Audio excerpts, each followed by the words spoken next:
সম্মানিত উপস্থিতি, আমরা অনেক সময় অনেকভাবে অনেক কথা বলি। আজকে দেখুন, এই জামাত ইসলামের সঙ্গে বিএনপি দীর্ঘ সময় কিন্তু ঐক্য করেছিল, জোট করেছিল, তারা কিন্তু একসাথে কাজও করেছে এবং ক্ষমতা পরিচালনা করেছেন, তাদের মন্ত্রীও ছিল।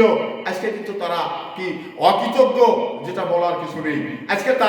আজকে বিএনপির সঙ্গে এবং ছাত্র দলের সঙ্গে সারা বাংলাদেশে যে মারামারি এবং বিশ্ববিদ্যালয়গুলোতে যে ছাত্র শিবির এবং ছাত্র দল যে মারামারি করছে, আমি মনে করি যে জামাত ইসলামের ছাত্র শিবির এবং জামাত ইসলাম অকৃতজ্ঞ। কারণ অকৃতজ্ঞ না হলে যার দ্বারাই ক্ষমতা পরিচালনা করেছেন, যে দলের সাথে জোট করে ক্ষমতা পরিচালনা করেছেন, আজকে ওই দলের বিরুদ্ধেই তারা বিভিন্নভাবে অপপ্রচার চালিয়ে যাচ্ছেন। বিভিন্নভাবে তারা কিন্তু এই দলকে ক্ষমতাচ্যুত করার জন্য তারা চেষ্টা করে যাচ্ছে। তো এখানে এটাই জামাতের চরিত্র।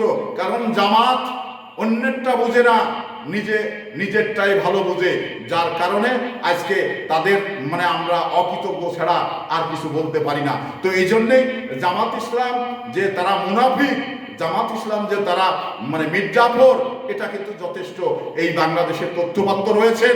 এবং তারা যে ইসলাম বিক্রি করে রাজনীতি করেন, এটাও কিন্তু আমরা জানি। কারণ বিগত সময় যে নির্বাচন হয়েছে, সেই নির্বাচনে তারা ইসলামকে বিকৃত করে, ইসলামকে অবমাননা করে তারা ফায়দা উঠেছে।